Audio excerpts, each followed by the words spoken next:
Maxmon stood before the dark forest, clutching a humble wooden staff, feeling as weak as he had never felt before.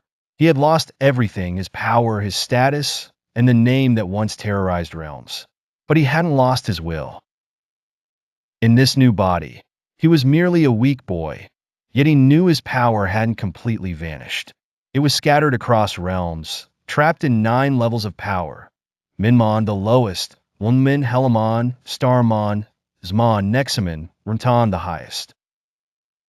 To reclaim his throne, he had to ascend through these levels, regain each shard of his power, and defeat those who held parts of it.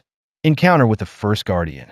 Maxmon entered the forest, where the trees began to move as if watching him.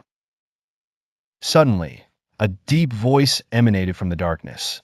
"Who are you, and why dare you enter my land?" A massive entity emerged before him, surrounded by a gray aura. This was the first guardian, Rugmir, who held the first shard of Maxmon's power. Despite his weakness, Maxmon stood confidently, saying, "I am here to reclaim what is mine. Surrender the shard, or face my wrath." Rugmir laughed mockingly. "Your wrath? You are just a weak human now, unable to cast even a single spell." But Maxmon didn't need complex spells. He concentrated his meager energy, using remnants of his spiritual power. He raised his hand and began to mutter in the ancient language of magic.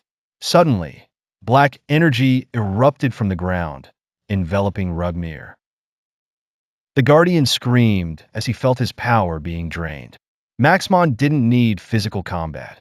He could absorb energy directly, even in his weakened state.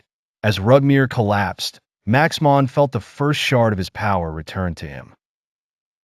Ascension to Minmon. With the recovery of the first shard, Maxmon felt a warm energy flowing through his body. He was no longer a mere ordinary human. He had now reached the Minmon level, the first step in his journey to reclaim his true power. But this was only the beginning. 8 more levels awaited him, each governed by a foe stronger than the last. Moreover, William was watching him. From a distant place, William stood in his dark castle, gazing at a magic mirror reflecting the forest's events. He smiled slyly and whispered, "So you're not dead yet. Well, I won't let you reach me so easily, my old master." End of episode 2. Where will Maxmon go next? Can he regain his power before William finds a way to eliminate him for good?